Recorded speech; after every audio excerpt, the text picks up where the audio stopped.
Hey guys, welcome back to the channel. Today we're going to be taking a look at part 1 of my G1 Transformers and Pre-Transformers collection series. If you're a fan of vintage Transformers, you're not going to want to miss this one.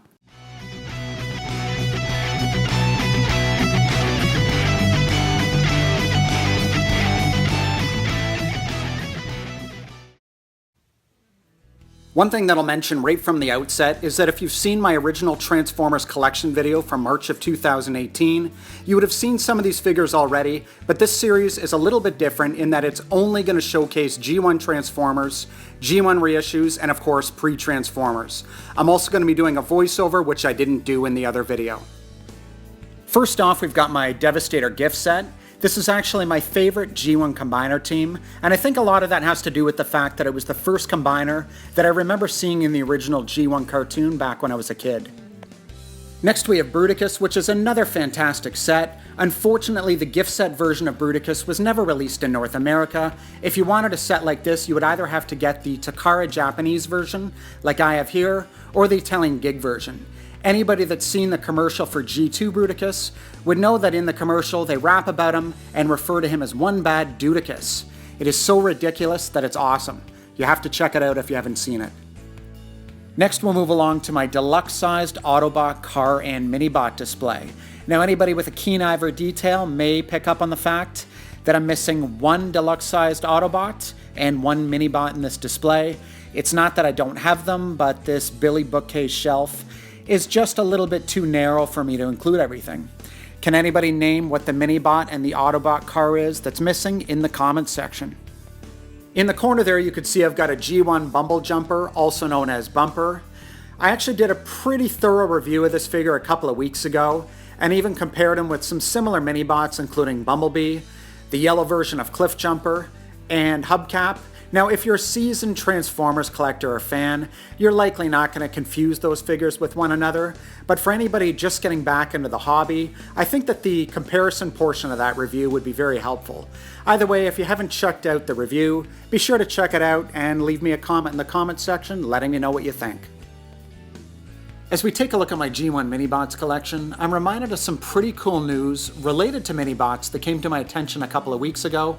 Now for anybody that regularly follows the Transformers message boards and forums, this likely won't be news for you at all, but for everybody else, Hasbro has recently reissued 4 of their G1 Minibots. They have released them on G1 style card backs, and these are available as Walmart exclusives. The 4 Minibots that have been released so far are Outback, Tailgate, Bumblebee, and Swerve. And I know they've recently shown up at Canadian retail. I'm not sure if they've shown up at US retail yet, but if they have, please leave me a comment in the comments section and let everybody know. But hopefully if these Minibots sell, it'll just give Hasbro an indication that there is an interest in them, and hopefully they'll continue releasing them. Again, I think it's really exciting news. Now putting all that aside, one thing that I do need to do to improve this display is to reach out to the folks at Toy Hacks and get one of their cool backdrops. I just think it'll make the figures that I have on display look a lot nicer. Next we've got a couple of my Optimus Primes. On the left we've got a Canadian edition. You can tell that by the name Optimus Primo on the bottom left hand side of the box under the name Optimus Prime. Then on the right you've got a G1 Classics Gold Box edition. Now these were actually the first G1 reissues. This particular box says 1991 on the back, and from anything I've ever read, they're some of the more common G1 box variants you can find. But to be honest with you, the specimen I have here is the only one I've ever managed to find either on eBay or at any toy shows I've ever attended. Next we'll move along to some of my microchange pre-Transformers. These ones are called Double Changers, number 1, 2, and 3, and if they look familiar to you, they probably should. These eventually became G1 mail-away Transformers, Camshaft, Overdrive, and Downshift. On the right here, you've actually got a Diaclone version of G1 Skids. You can see the box looks very different, but the artwork's pretty similar to what would be on the original G1 box. Next we'll take a look at my original Browning figures. Now at a glance these might look identical, but if you look closely you'll notice that the shade of chrome that they use for both figures is very different. Plus if I were to put them both in a robot mode, you'd notice some very drastic changes in the colors used for both of these figures. On the right here you've got my black Perceptor And on the left, you've actually got one of my favorite pre-Transformers figures in my collection. This is my Walther P-38 uncle, which is basically the grandfather of the G1 Megatron that everybody knows and loves today. I'm really liking the way this pre-Transformers shelf has turned out. I do have some other ones that I'm going to have to dig up, and at some point I'd like to give them their own dedicated shelf. Now down below here we have some mini cassettes. The one on the left here eventually became known as the character Enemy, which was recently released as a Masterpiece figure, but never actually got a G1 release. In the middle we've got the pre-Transformers version of Laserbeak. And then on the far right we've got the blue cassette, which if you're a G1 cartoon purist, you will know him as Rumble. If you are somebody that believes that the toy name is accurate, this would be known as Frenzy.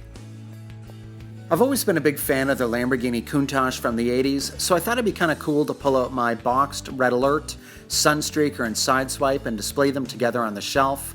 Now, Sunstreaker is actually the only deluxe-sized G1 Transformer I ever owned as a kid. I actually want a G1 Megatron, but my mother had other ideas since she didn't think it'd be a good idea for a kid my age to be playing with a realistic-looking handgun. Now, I had some issues with Sunstreaker in robot mode. I didn't like his super long arms. I was always more of a fan of Sideswipe's robot mode. I just thought he was much better proportioned. Speaking of Sideswipe, here we've got the Italian gig version, known as Super Countach LP 500S. Under that, we've got the Decepticon Headmaster Jr. Squeeze Play, and under him we've got Monsterbot Repugnus, which is an Autobot.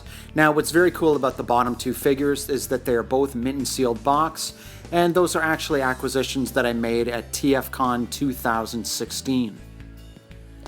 Now over here on the right in this rather large box is my G1 Superion Gift Set, also known as the Aerial Bots.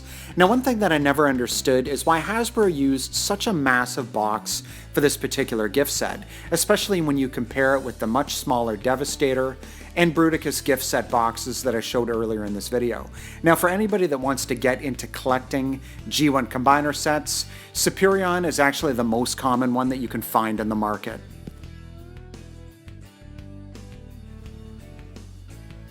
Just as a little bonus for anybody that likes watching my videos right to the end, I thought I would show you inside the box of my Microchange pre-Transformers Megatron.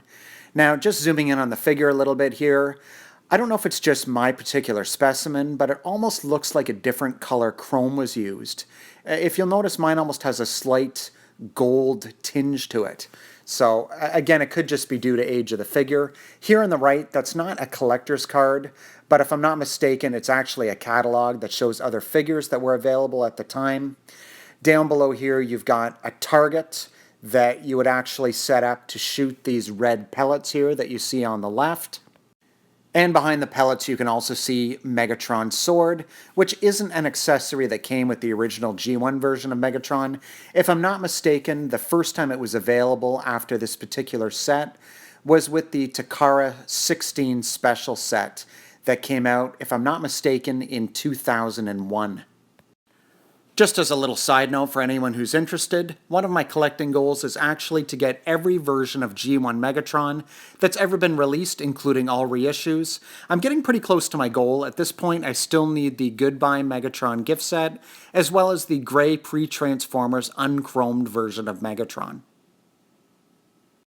Alright guys, well that's it for part 1 of my G1 Transformers collection. Be sure to leave me a comment, like my video, and of course subscribe for more.